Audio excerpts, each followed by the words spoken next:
Hello, welcome to my YouTube channel.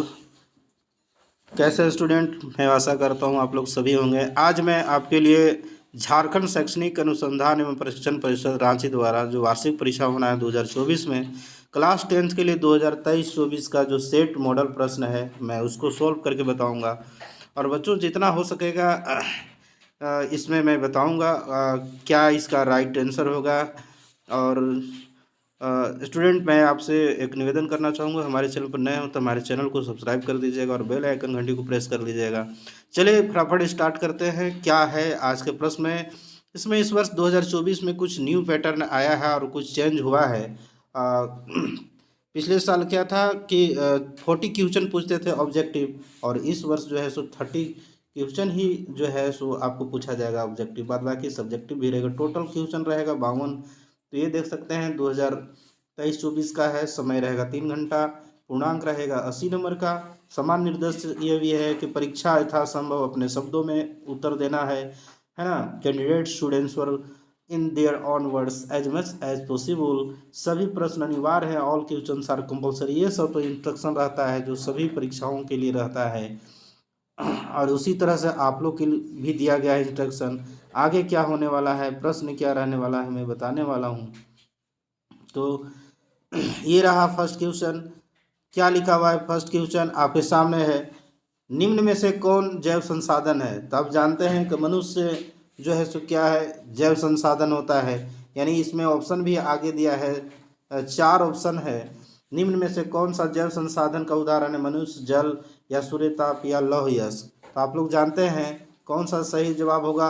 तो यानी first जो क्वेश्चन होगा यानी मनुष्य, यानी इसका सही राइट आंसर सही होगा। नेक्स्ट क्वेश्चन क्या है? मैं आगे बढ़ता हूँ।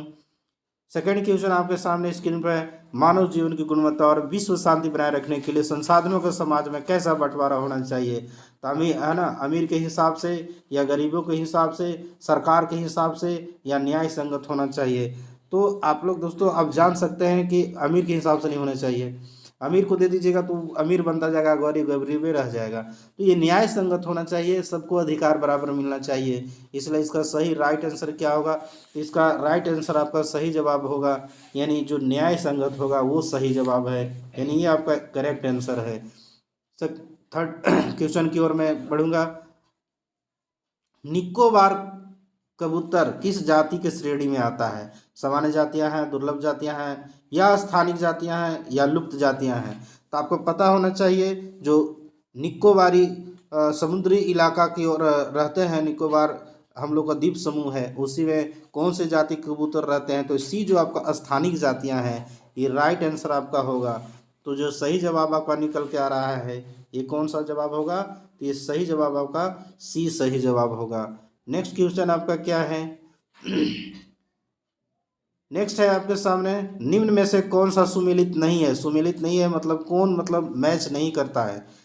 तो महानदी हीराकुंड परियोजना है, या टांका भूमिगत जल टैंक है, इतमुलिस हौज खास है, या फिर गंगा भाखड़ा नंगल परियोजना है? तो इसमें से कौन जो है, डी नंबर में गंगा भाखड़ा नंगल परियोजना, ये सही सुमेलित नहीं करता। देखिए महानदी हीराकुंड परियोजना है ही, टांका भूमिगत जल टैंक को कहा जाता है जो भूमि के अंतर्गत में जल टैंक रहता है, उसमें जल इकट्ठा किया जाता है, उसको बोला जाता है इतमुलिस हौज खां है। और गंगा भाखड़ा नागल परियोजना ये इससे रिलेटेड नहीं है, इसलिए ये सही जो है क्या होगा, यानी ये सही राइट पॉइंट आपका नहीं है, यानी इसमें टिक मार देना है। नेक्स्ट क्वेश्चन क्या है? नेक्स्ट है आपके सामने, रबी फसलों के को किस ऋतु में बोया जाता है? तो रबी जो फसल है एक्चुअली ग्रीष्म में बोया जाता है, शीत या वर्षा उपरोक्त सभी। तो ये एक्चुअली यानी देखा जाए तो रबी फसल जो है आपका शीत ऋतु में बोते हैं। अभी फिलहाल जनवरी में अभी गेहूं वगैरह बुनाता है, चना वगैरह इससे कुछ पहले, तो यानी ठंडा के दिन में ही बुनाता है, इसलिए इसका सही जवाब कौन सा होगा? तो ये शीत ऋतु आपका बी ऑप्शन सही हो जाएगा, राइट आंसर हो जाएगा। नेक्स्ट क्वेश्चन क्या है? चाय किस प्रकार की कृषि का उदाहरण है? चाय आपका किस प्रकार का उदाहरण है?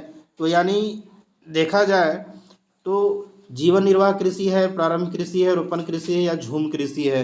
तो चाय जो है एक्चुअली आपका क्या है, तो रोपण कृषि से संबंधित है, यानी रोपण कृषि इसका सही जवाब होगा। नेक्स्ट क्वेश्चन क्या है आइए जानते हैं।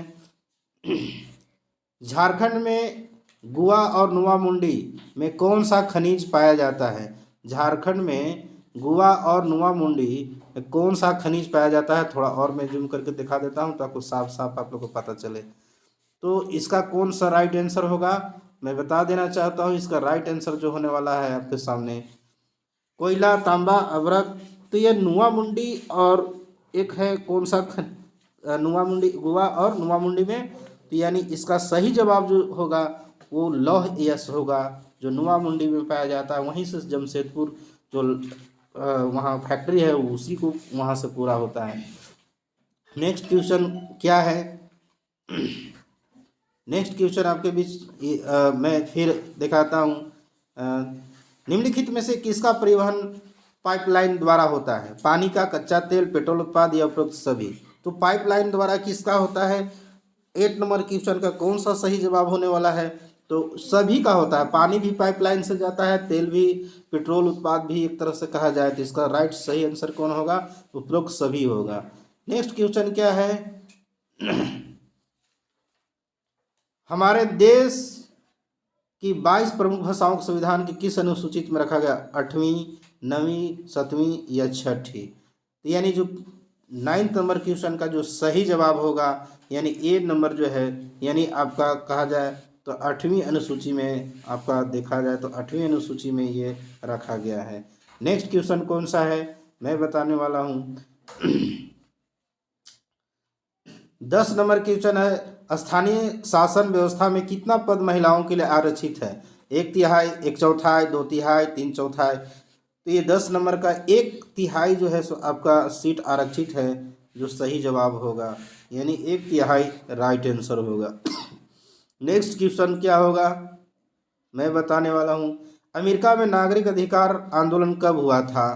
तो इसका सही जवाब होगा बी ऑप्शन सही होगा, लेट नहीं करेंगे, यानी बी ऑप्शन जो है सो सही जवाब है, यानी बी ऑप्शन इसका राइट आंसर होगा।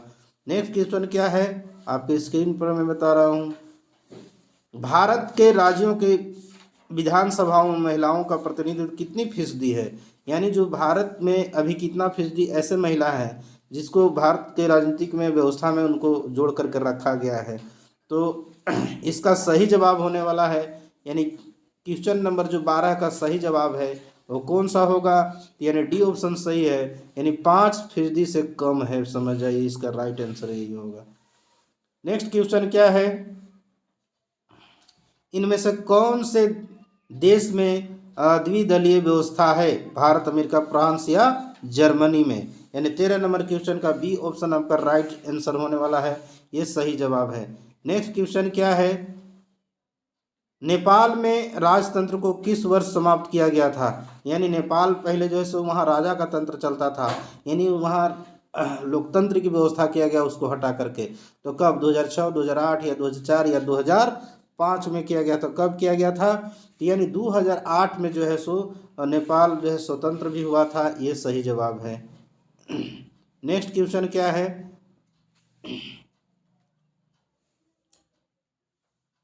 लिखा है नेक्स्ट, बोलिविया में पानी के निजीकरण के खिलाफ आंदोलन की अगुवाई किस संगठन ने किया था?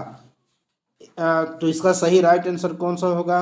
इसका 15 का देखा जाए तो ए ऑप्शन सही होगा, यानी ये वाला जो आपका है ये इसका राइट आंसर होगा, यानी जो इसका फर्स्ट ऑप्शन है ये राइट होगा, यानी हेडोकोर।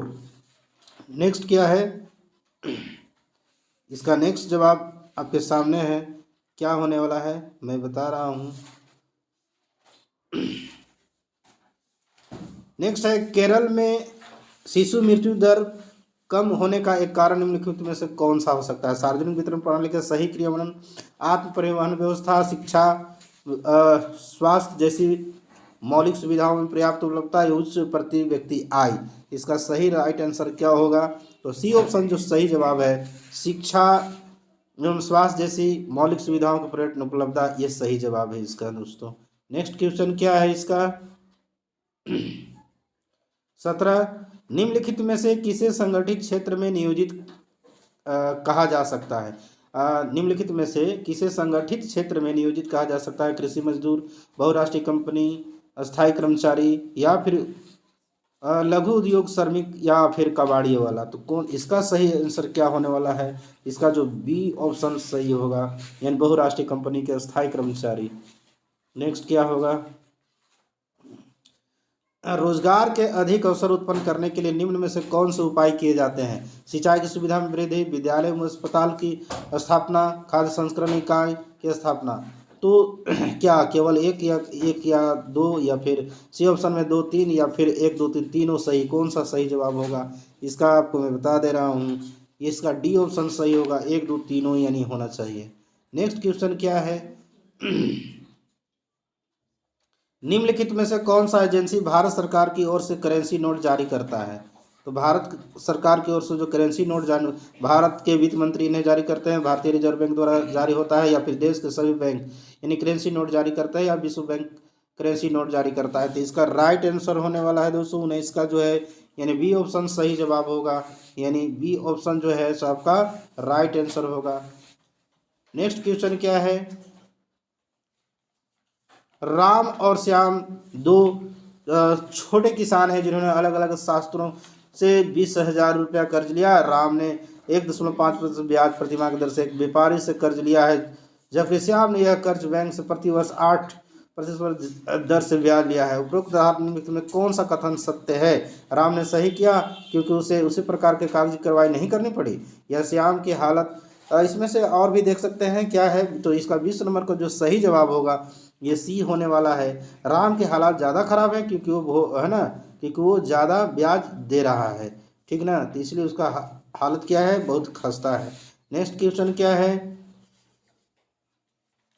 भारत सरकार ने सूचना का अधिकार यानी आरटीआई नामक कानून कब लागू किया था? अक्टूबर 2005, अगस्त 2006, जनवरी 2005, नवंबर 2007। तो इसका राइट आंसर होने वाला है, यानी ए ऑप्शन सही है, यानी अक्टूबर 2005 में। नेक्स्ट क्वेश्चन क्या है? सरकार द्वारा अवरोधों अथवा प्रतिबंधों को हटाने की प्रक्रिया क्या कहलाती है? वैश्वीकरण, निजीकरण, उदासीकरण, राष्ट्रवाद। इसका सही जवाब सी होने वाला है, यानी उदासीकरण कहलाता है। नेक्स्ट क्वेश्चन क्या है? अर्नस्ट रेनान किस देश के दार्शनिक थे? जर्मनी, फ्रांसीसी, अमेरिकी या भारतीय? अर्नस्ट जो रेनेन थे वो किस देश के दार्शनिक थे? तो इसका सही जवाब आपका हो जाएगा, यानी बी ऑप्शन है, फ्रांसीसी के रहने वाले थे। फ्रांसीसी के यानी वे एक तरह से फ्रांसीसी के दार्शनिक थे एक तरह से। चलिए नेक्स्ट क्वेश्चन क्या है? फ्रांसीसी क्रांति कब हुआ था? ये बहुत आसान है, 1789 में है, इसमें ज़्यादा चर्चा नहीं करना है। 14 जुलाई 1789 में हुआ था। चलिए नेक्स्ट क्वेश्चन क्या है मैं बताने वाला हूँ आपको।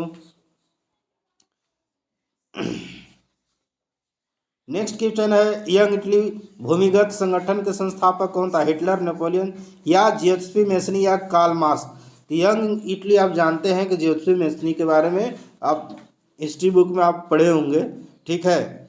यूरोप में राष्ट्रवाद का उदय हुआ था, उसी से रिलेटेड है ये क्वेश्चन। और क्या है इसमें मैं बताने वाला, इसका सही जवाब क्या होगा 25 नंबर का? तो जियोसेफी मेसनी सही है, लेडीज थी एक, ठीक है। नेक्स्ट क्वेश्चन क्या है? महात्मा गांधी दक्षिण अफ्रीका से भारत कब लौटल थे? तो याद होगा जनवरी में, जनवरी 1900 कितना में लौटे थे? तो 26 का जो राइट आंसर होगा ये सही होगा, 1915 में लौटे थे जी, ठीक है। नेक्स्ट क्वेश्चन क्या है इसका? पूना पैक्ट डॉक्टर भीमराव अम्बेडकर किसके माध्यम हुआ था? इसका राइट आंसर कौन सा होगा बताइए? इसका सही जवाब होने वाला है, यानी जो 27 का राइट आंसर होने वाला है, डी ऑप्शन सही है, महात्मा गांधी के द्वारा हुआ था। नेक्स्ट क्वेश्चन क्या है? 1890 के दशक में रेंडेड पेस्ट नामक बीमारी किस देश में बहुत तेजी से फैल रही थी? अमेरिका, अफ्रीका, ब्रिटेन में फैल रहा था या जापान में? इसका राइट आंसर क्या होने वाला है? यानी जो आपका 28 का सही जवाब होने वाला, बी ऑप्शन सही आपका होने वाला है, जो अफ्रीका में बीमारी फैला हुआ था। चलिए नेक्स्ट क्वेश्चन क्या है आपके बीच रहा ये, निम्नांकित में से कौन सा देश मित्र राष्ट्र के पाले में था? तुर्की, ऑस्ट्रेलिया, ब्रिटेन या जर्मनी? तो तो कौन सा था आपका जवाब, क्या होने वाला है, यानी 29 का जो राइट आंसर होने वाला सी सही जवाब होगा। नेक्स्ट क्वेश्चन क्या है आपके स्क्रीन पर, स्पिनिंग जेनी मशीन किसके द्वारा बनाई गई थी, न्यूटन, केपलर या जेम्स हार्ग्रीव्स के द्वारा या राफेल के द्वारा। तो किसके द्वारा बनाया गया था स्टूडेंट बताइए। 30 नंबर ये लास्ट क्वेश्चन है आज का, ये सही जवाब आपका होगा यानी सी है, यानी जेम्स हार्ग्रीव्स के द्वारा जो है सो बनाया गया था। और कब बनाया गया था ये आप हमारे कमेंट बॉक्स में ज़रूर कर दीजिएगा। लास्ट में एक बार आपसे निवेदन करना चाहूँगा स्टूडेंट कि आप लोग हमारे चैनल पर नए हैं तो चैनल को सब्सक्राइब कर लीजिए, बेल आइकन घंटी को प्रेस कर लीजिएगा। मैं आगे इसका जो सब्जेक्टिव क्वेश्चन है मैं उसको पूरा आंसर के साथ मैं प्रोवाइड कराऊंगा। वीडियो लंबा हो जाएगा इसलिए आज मैं इतना ही कराऊंगा। फिर मिलूंगा। देख सकते हैं उतारवाद क्या है, गिरमिटिया मजदूर कौन थे, है ना, बहुउद्देशीय नदी घट परियोजनाओं से होने वाले कोई दो हानियाँ लिखें, खनिज क्या है, सांप्रदायिकता क्या है, नारीवाद आंदोलन से क्या समझते हैं, ये सारा क्वेश्चन है। इसका सब्जेक्टिव मैं अपलोड कर दूंगा यूट्यूब पर, आपके लिए बहुत ही हेल्पफुल होगा। फिर मिलेंगे नेक्स्ट वीडियो में, तब तक थैंक्स फॉर वॉचिंग दिस।